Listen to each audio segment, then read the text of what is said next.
Thank you for listening to Curious Cat, a podcast that examines the shadowy space where science and the supernatural collide. I'm your host, Jennifer Hodes. Join me every week as I explore what it means to be a soul in a meat suit. Welcome to Curious Cat.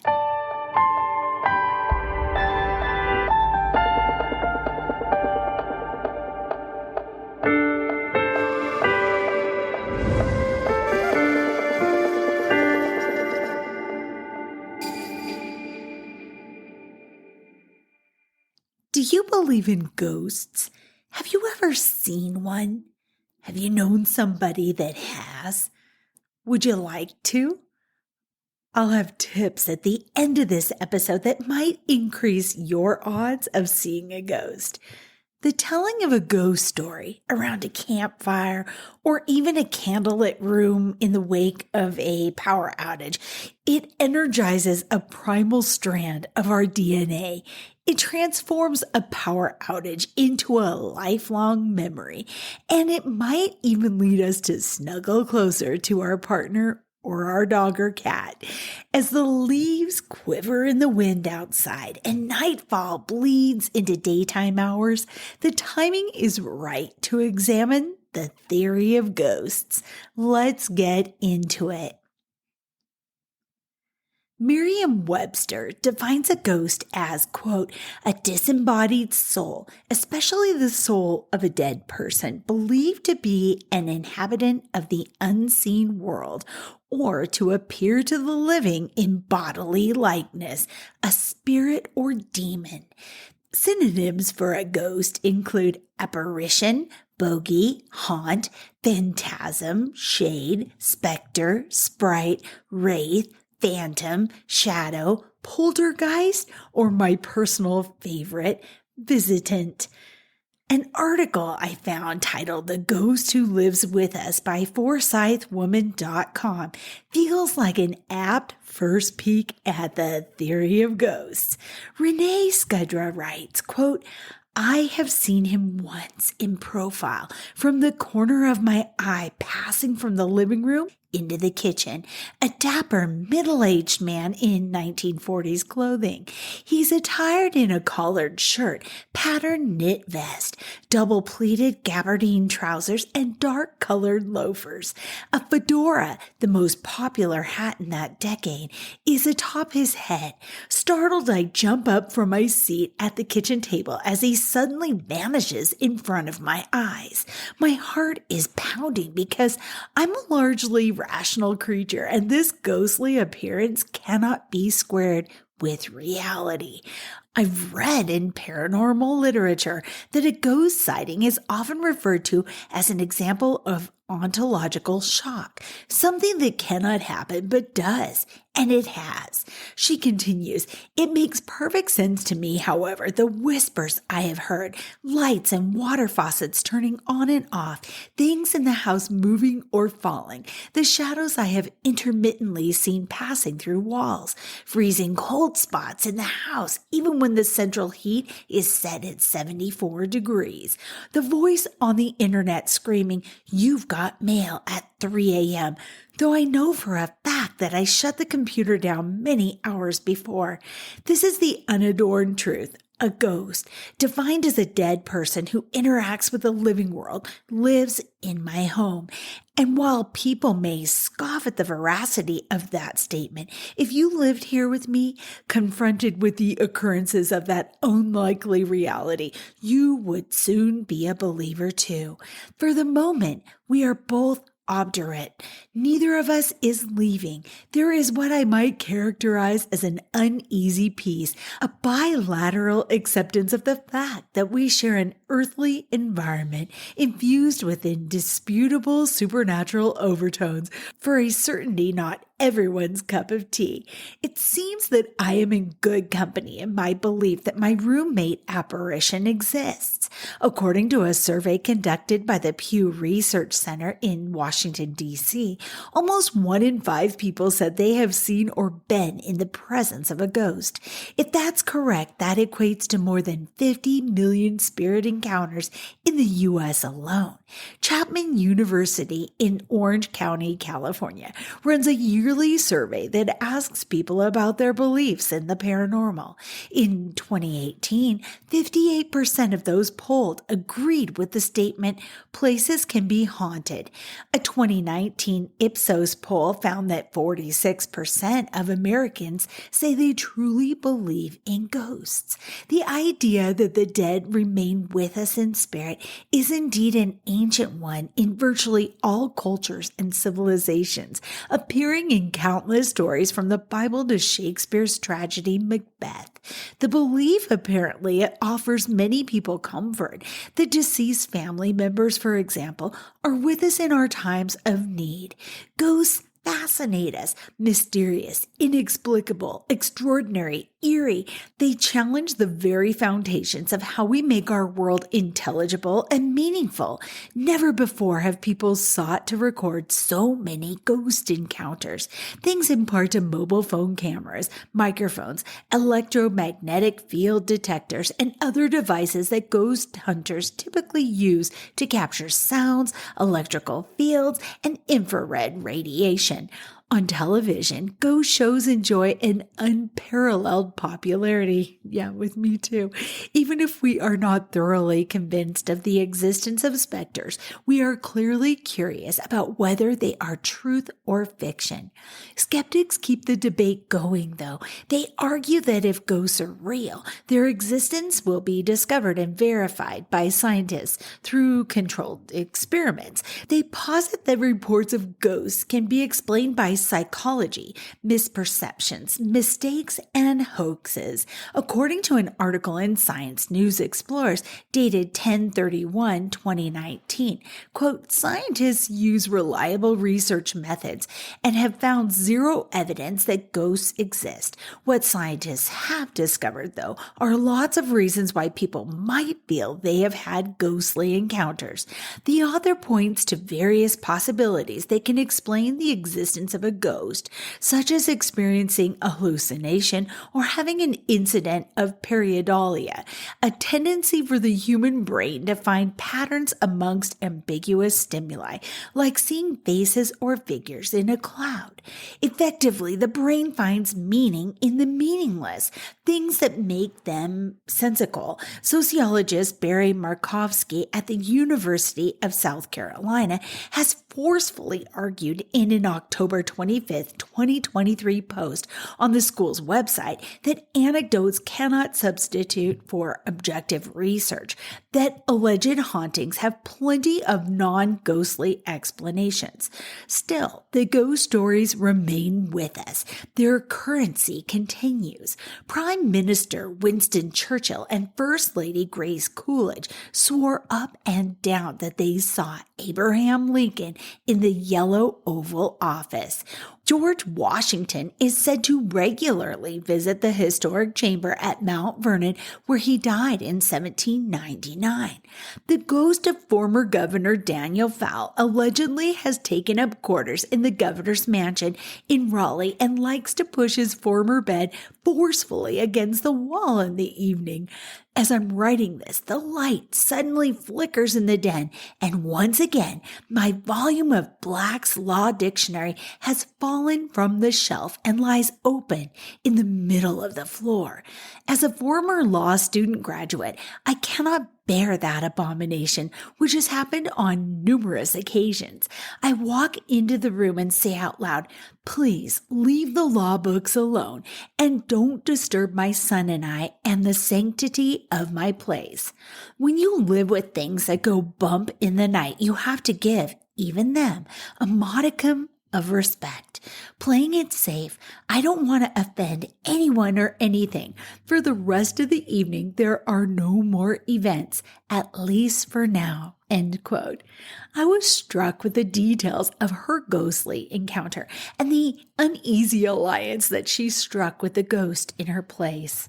From SciTech Daily, Are Ghosts Real? Gary Markovsky, which actually the prior article's author mentioned, examined scientific evidence, writing, quote, in a 2023 poll of 1,000 Americans, 41% they believe in ghosts.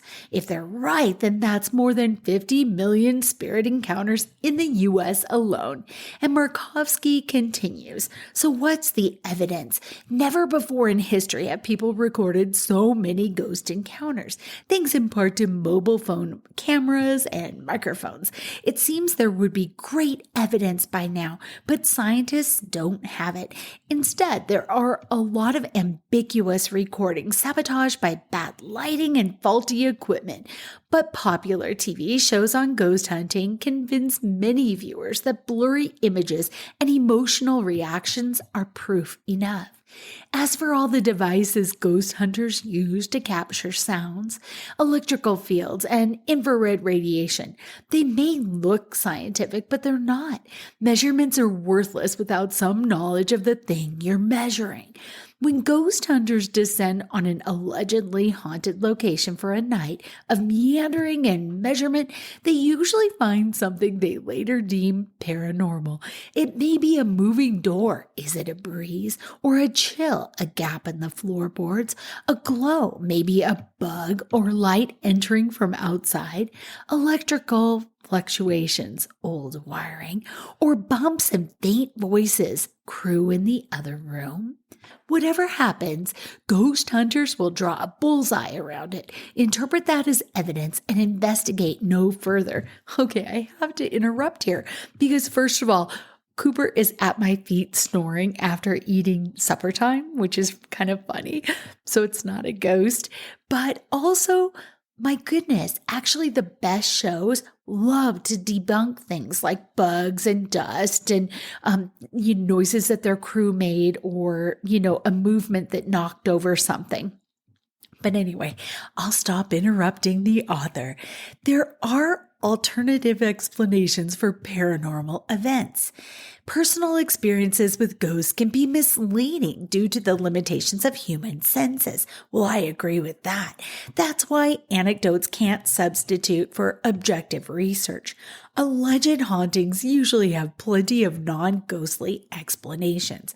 One example is a retail establishment in my neighborhood. I reviewed the security camera clips that they sent me and gathered information about the store's location and the layout and the exact equipment used in the recordings. First, the orbs. Videos captured of many small globes of light seemingly moving around the room. Okay, in reality, the orbs are tiny particles of dust wafting close to the camera lens, made to bloom by the camera's infrared lights. They appear to float around the room and are an optical illusion. Watch orbs and video closely, and if you see they never go behind objects in a room, well, that's what you'd expect with dust particles close to a camera lens. Next, voices and bumps. The shop is on a busy corner mini mall. 3 walls abut sidewalks, loading zones, and parking areas. An adjacent store shares the 4th wall. The security camera mics probably recorded sounds from outdoors, other rooms, and the adjacent unit. The owner never checked out those possibilities. Then, the flying objects. The video I was sent shows objects falling off a showroom wall. The shelf rests on an adjustable bracket, one of which wasn't fully seated in its slot. The weight of the shelf caused the bracket to settle into place with a visible jerk. This movement sent items off the shelf. The writer notes that he can't prove there was or wasn't a ghost, but could be bad lighting, emotional arousal, sleep phenomenon, social influences, culture, a misunderstanding of how recording devices work, and the prior beliefs and personality traits of those who claim to see ghosts. All those can induce unforgettable ghostly encounters, but can help also explain away ghosts.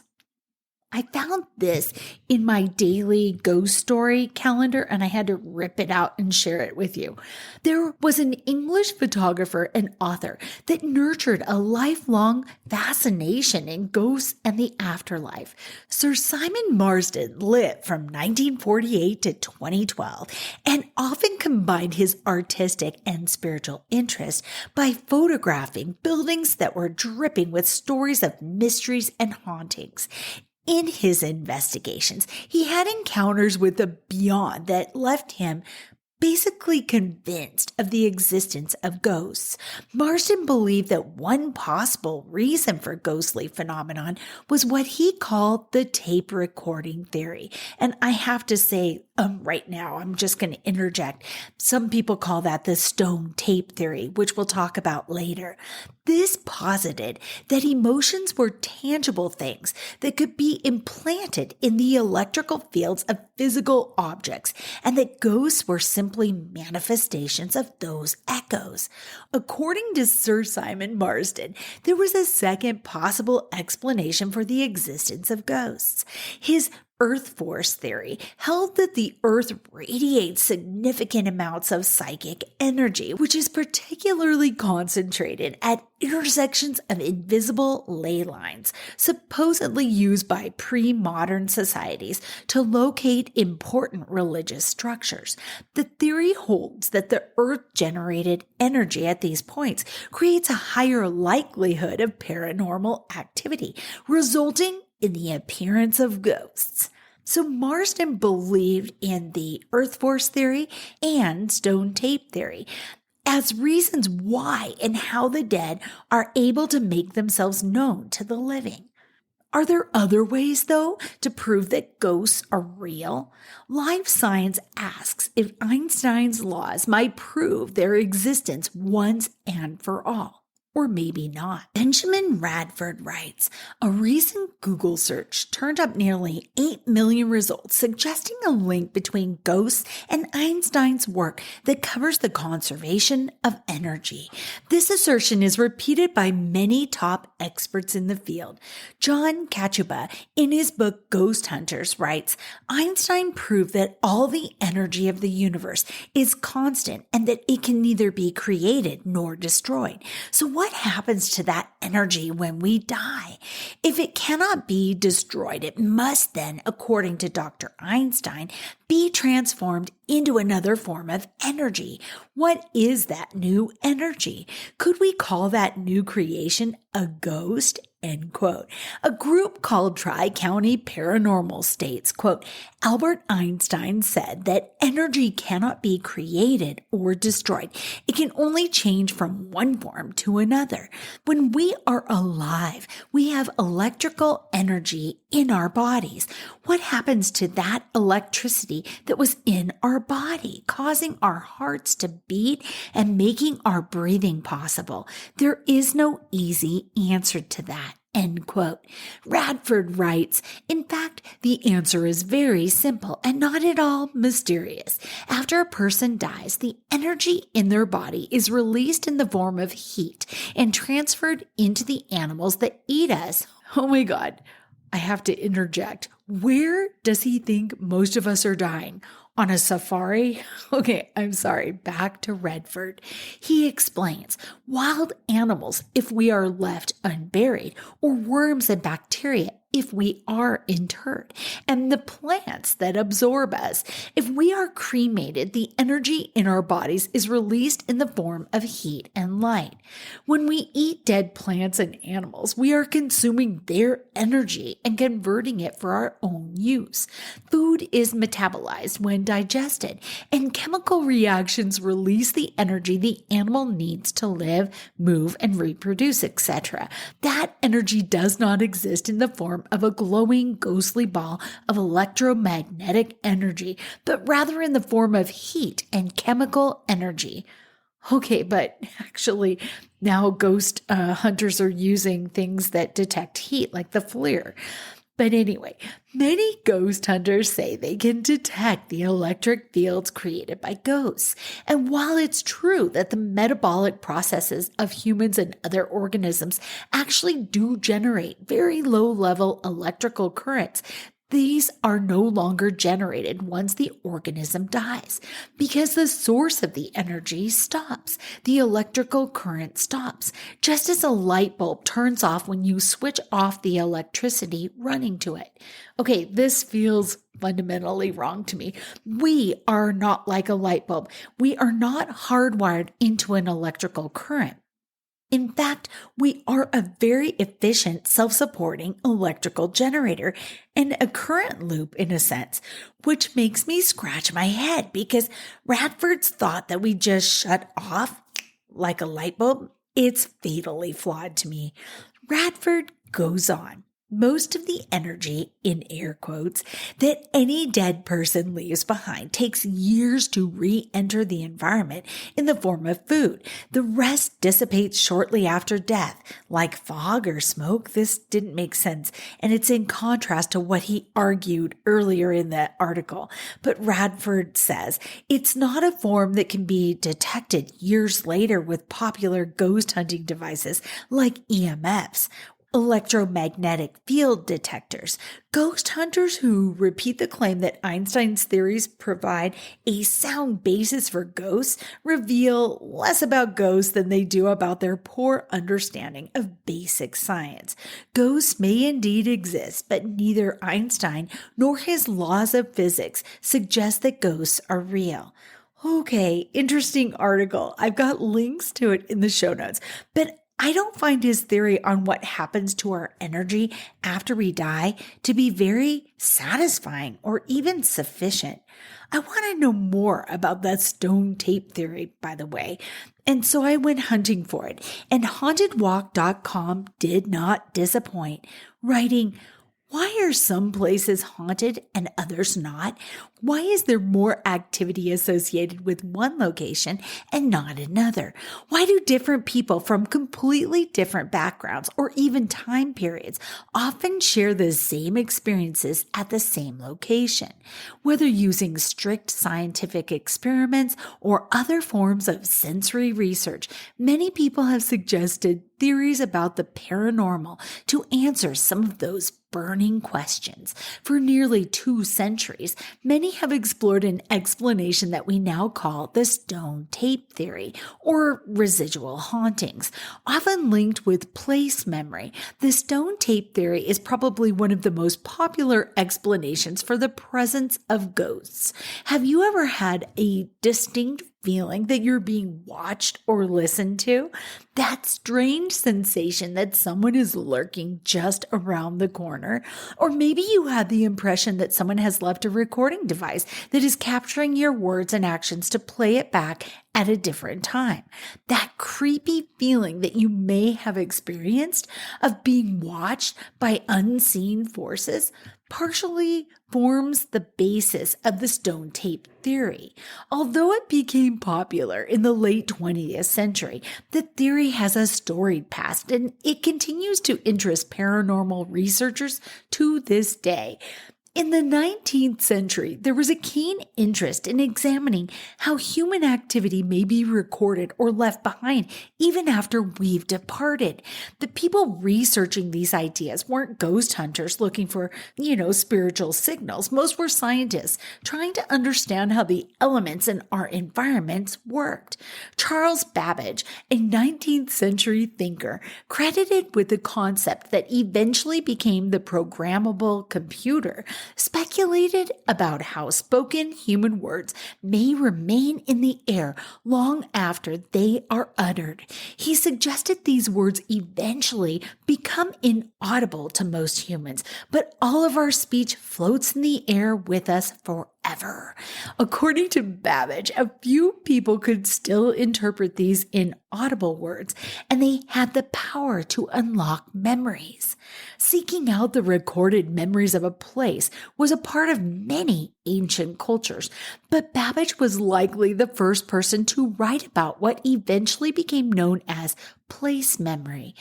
By the late 19th century, with the rise of spiritualism, science was increasingly being intertwined with the study of the paranormal, and researchers were regularly called upon to explain ghost sightings.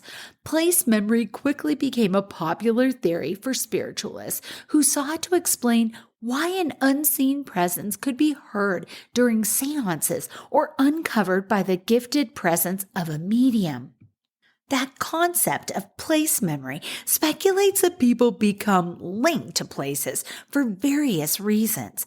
Perhaps a place held a lot of meaning for someone when they were alive, or maybe they tragically died there under gruesome circumstances.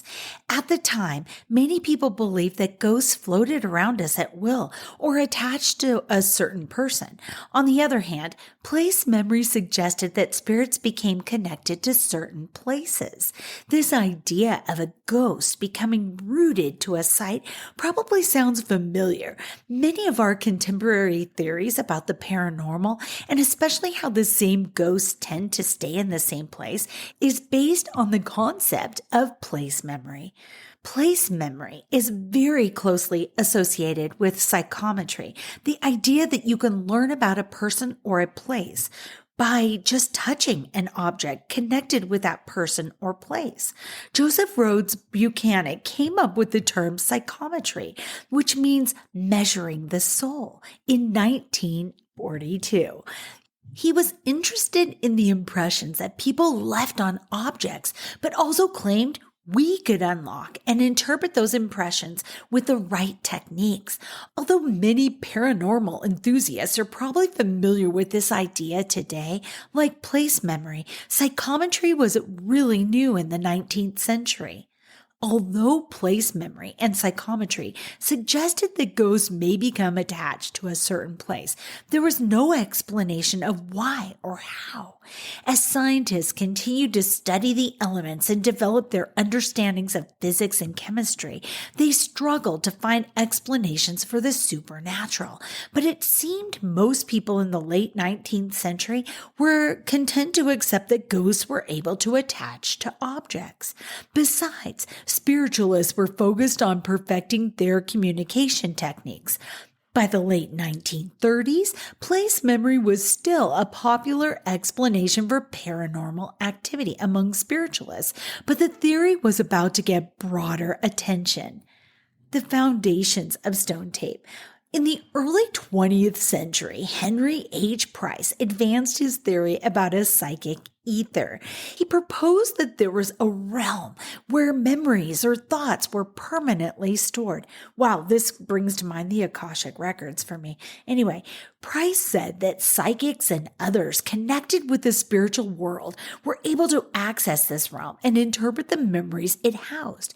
Henry H. Price also speculated that memories could attach themselves to places and then be played back again at a later date. He strongly believed that our human memories were always present in another realm, and occasionally we may get glimpses into this unknown world. The idea of place memory was starting to attract new thinkers. By 1961, the idea received even more popular attention. Thomas Charles Lethbridge published Ghost and Ghoul, a popular collection of his personal experiences with the uncanny encounters during his career as an archaeologist.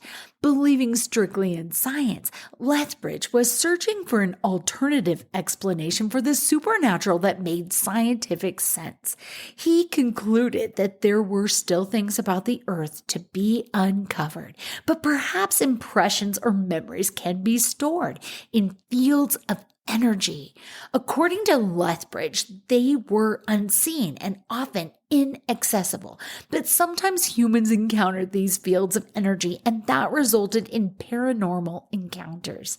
Although he never tried to prove his ideas, it was an important addition to a growing theory that would soon get a popular new name.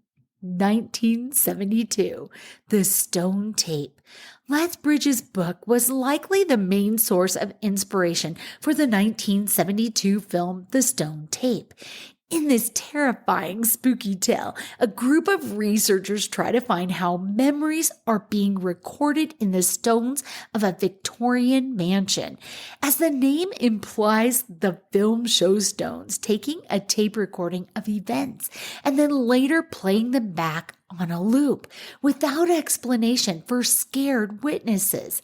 This same idea of dark memories stored in stones inspired a number of other productions that you're familiar with, including the movies Prince of Darkness from 1987 and Poltergeist in 1982. By the late 20th century, belief in the stone tape theory, or residual haunting, was commonplace amongst paranormal investigators. Many pointed to ancient cultural beliefs about spiritual stones and the importance numerous cultures have placed on certain objects in landscapes. The theory suggested why some places were more haunted than others and why the same events seemed to repeat themselves in some hauntings. It also explained a common type of paranormal event where witnesses described figures going about their everyday lives without any recognition of another presence, or heard disembodied sounds like footsteps, repeating the same actions time and time again. So where are we today?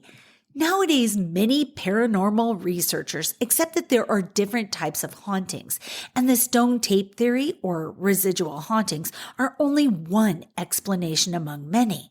Strange events are often labeled a residual haunting if they seem to happen over and over again, almost on a loop, and if the apparitions don't interact with their human witnesses. If you've had an encounter that seems almost like an old movie with figures moving in and out, going about their past lives without noticing you, it's often labeled a residual haunting. Many proponents of the stone tape theory over the years have looked for scientific evidence to back their claims. All the way back to the early 19th century, researchers were hoping to prove the existence of an unseen realm using human tools and explanations.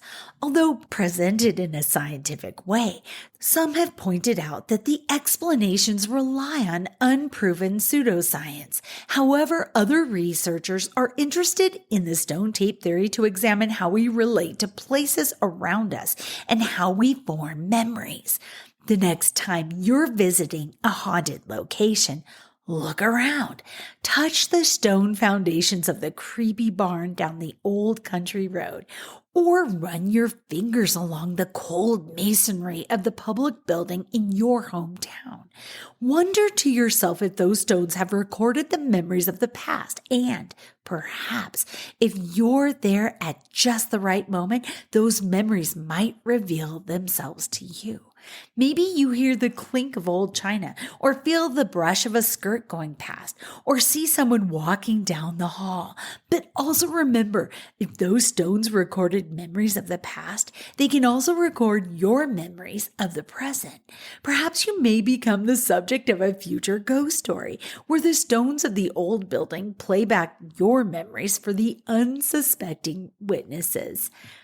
And that was written by Brittany Ann Boss. She's a PhD and she is a tour guide and host of the Haunted Walking Tour. Okay, I promised you at the top, and I came with the goods. I came with the goods today. If you want to believe in ghosts, but you need to see one firsthand to believe, I found this helpful article from Bump in the Night blog. Every good ghost hunter knows that successful ghost hunting is a combination of being in the right place at the right time, a little bit of patience, and a whole lot of luck. Follow these tips to improve your chances of catching a ghost in the act. Distract yourself. Instead of straining your eyes in a darkened room, read a book. By doing so, you're taking your mind off of your surroundings and increasing your chances of seeing a ghost. Some parapsychologists think that only by removing yourself from the real world can you open yourself up to paranormal experiences. Don't think about ghosts. Most people who've seen a ghost report that the encounter happened unexpectedly. The key is to distract your mind from what's happening around you so you can see the ghost who may be there. Go to bed. Okay, twist my arm. 1/4 of all people who see ghosts see them immediately after they awaken. Consequently, the largest percentage of ghost sightings take place while a person is in bed. Oh my God, I'm going to be so scared to get up and use the bathroom in the dead of night tonight. Trust your instincts, they continue. If you sense that someone or something is behind you or on the other side of a door, don't ignore that sensation. Feeling that you're not alone in an empty room or a general sense of unease may indicate a spirit's presence. Use all of your senses. Drops in temperature often precede a ghostly appearance. If your hair suddenly stands on end, you may be in the presence of something paranormal. Lights and ceiling fans may turn on and off. Phantoms often affect the electricity in a haunted building.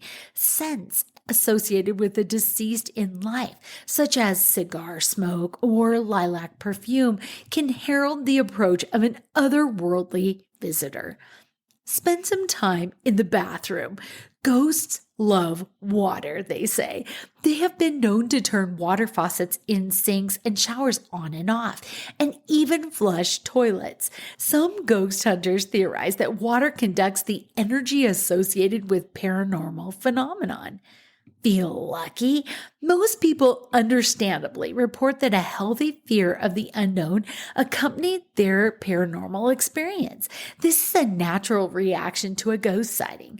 Glimpsing a ghost should also be an exciting and exhilarating experience. It'll remain with you for the rest of your life and will be a favorite topic at dinner parties as well. Okay, well, maybe I'm just weird that way, the author says. If and when you do see something, feel fortunate. Remember, ghosts were people too, and they close the article with sleep tight. A final note from one Redditor is that catching a glimpse of a ghost is connected to the cycle of the moon. As the moon fattens in the sky throughout the month, your odds of seeing a ghost increase, which culminates in the full moon, your best chance possible. They speculate that this is because of the moon's association with the cycle of death, rebirth, and life. I'd never heard this theory of ghosts before, but I like it. I really like it. You know the saying, fake it till you make it? Well, it applies here too. Dear listener, I feel duty bound to dredge the entire internet to bring you all I can on any subject. This article is the result. From a fascinating website, National Parks at Night, comes Photographing Phantoms, How to Capture Ghosts and Spirits in Night Images. Quoting Vincent Price, the OG king of spooky season, darkness falls across the land. The midnight hour is close at hand. Do you remember that? I remember it from the beginning of Michael Jackson's Thriller video. Back to the article, though. I recently spent, and this is not me, it's the article author. I recently spent an incredibly fun night at the historic Sleepy Hollow Cemetery in New York with the B&H video team and the wonderful model Seashell Spells. Our mission was to make an educational video on how you can create ghosts and spirits with long exposures. Okay, and I've linked you to their YouTube instruction video in the show notes. By the way, just promise not to submit your creations to Ghost Adventures crew to get your own house call, okay? And the article actually continues. Humankind has been fascinated with spirits for a very long time, and that includes photographers. Some of the first photographs ever made focused on spirit photography, which was incredibly popular from the 1860s until the early 20th century. Early in my career, I was influenced by the modern photographer Dwayne Michaels, who created beautiful and whimsical storyboard tales that often incorporated spirits. Of course, we've all seen a ghosting effect in some of our images when our exposures get longer and a person moves through. But rather than the effect being an accident, how can we control it and bring these spiritual beings into existence? Well, it starts with ghostly gear. No specialized camera gear is needed. Any body and lens that has manual controls and manual focus options will do. A tripod is the key. You need something solid to put your camera on so you can capture the spirits moving through the frame. A velo shutter boss too, or remote release will help you achieve exposures longer than 30 seconds, which can be very helpful in darker scenarios. Another item is something we don't always use as much in our regular night work, a flash. When you use flashlights and LEDs to create more abstract ghosts, a flash is a must for capturing a spirit with more detail. Take your flash off your camera and trigger it by hand or with a wireless remote. This will also create more depth to your scene. Finally, a neutral density filter will help you attain longer exposures, especially if you want to catch a ghost during the day. The Boo basics. First, figure out your base exposure. You'll need dim conditions or that neutral density filter to achieve a long exposure. Whether you turn off all the lights in the room or go outside during the day or night, you will need an exposure between 10 and 20 seconds to form a proper ghost. Think about mass and time. If you have a 10-second shot and your model moves out of the scene after 5 seconds, the camera will continue to expose and you'll be able to see through their body. If the model stays for more time, they will be more solid. If less time, you'll see through them even more. Put your background into consideration. Be aware of your background and choose contrasting clothes according to your goals. A couple of examples he gives. I created one of my first ghost photos back in the film days. I had this model dressed in a white slip and we photographed in a recently abandoned house during the day. I was able to obtain a long exposure of 10 to 20 seconds by stopping down my aperture. I directed her to move from sitting on the bed to touching the black dress hanging on the wall behind her. Because she moved around, her mask wasn't in one place very long. But just as important was that most of the room was light colored, just like her clothes. So she appeared in the image only when she was standing in front of the darker background of a dress hanging on a wall. My next stab at making a ghost was a self-portrait at the Circus Maximus in Rome. This fared much better. The steps were white marble and my clothing was darker. The exposure was 3 minutes and I sat on the steps for half the time. Note that my ghost is fairly sharp. No one can stay still for 1 second, let alone 1.5 minutes. I was able to achieve this 2 ways. I sat on the steps with my arms on my lap, which provided a stable position for me to hold still and count to 90. I'm small in the image. If your model is larger in the composition, either because you're honed in with a longer lens or because you place them closer to the camera, then any movement will be magnified. I asked our model, Christine, to wear her dark green dress against light gray walls. She stood still for 5 seconds and then walked out of the frame. The total exposure was 10 seconds. Look at the lower portion of the image. Her dress blends into the dark background because the contrast is similar, but the ghost of her pops out in the areas of higher contrast, i.e. her skin and where the dress is against the lighter brick background. I like that shot, but Christine isn't very sharp in it. So for the second attempt, I had her lean her body against the brick wall. This stabilized her form and made her a clearer spirit during half of the exposure. Christine then changed into a lighter outfit that provided further contrast against the background and made her pop even more. Always be aware of the sky too, especially in overcast conditions and in bright urban areas. When the sky is the background, it can be challenging to create a ghost in front of it. And one final note, experiment with spectral movement. Ghost photography can be even more fun when the spirits move with the scene. We gave this a try in Sleepy Hollow by having our spirit rise from the grave.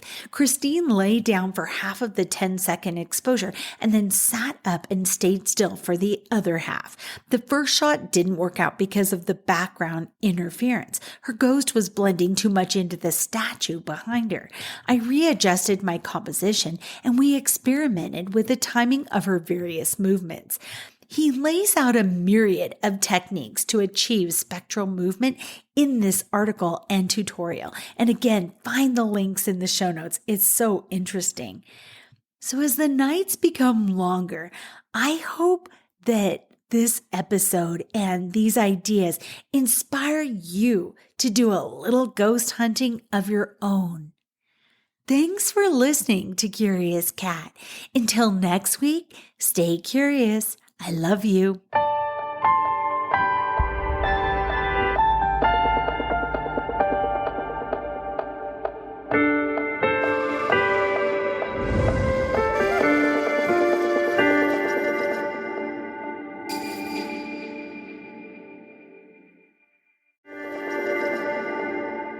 Hey, you. Yes, you. Are you looking for a new podcast that appeals to your scientific curiosity, but is also a little bit spooky? Show me how I died in a past life. Well, look no further, because this cat is where it's at. He had concerns about the ethics surrounding AI, feeling they had achieved consciousness. Curious Cat Podcast examines the shadowy space where science and the supernatural collide. Listen every week with your host, Jennifer Holtz, as she and her guests explore what it means to be a soul in a meat suit.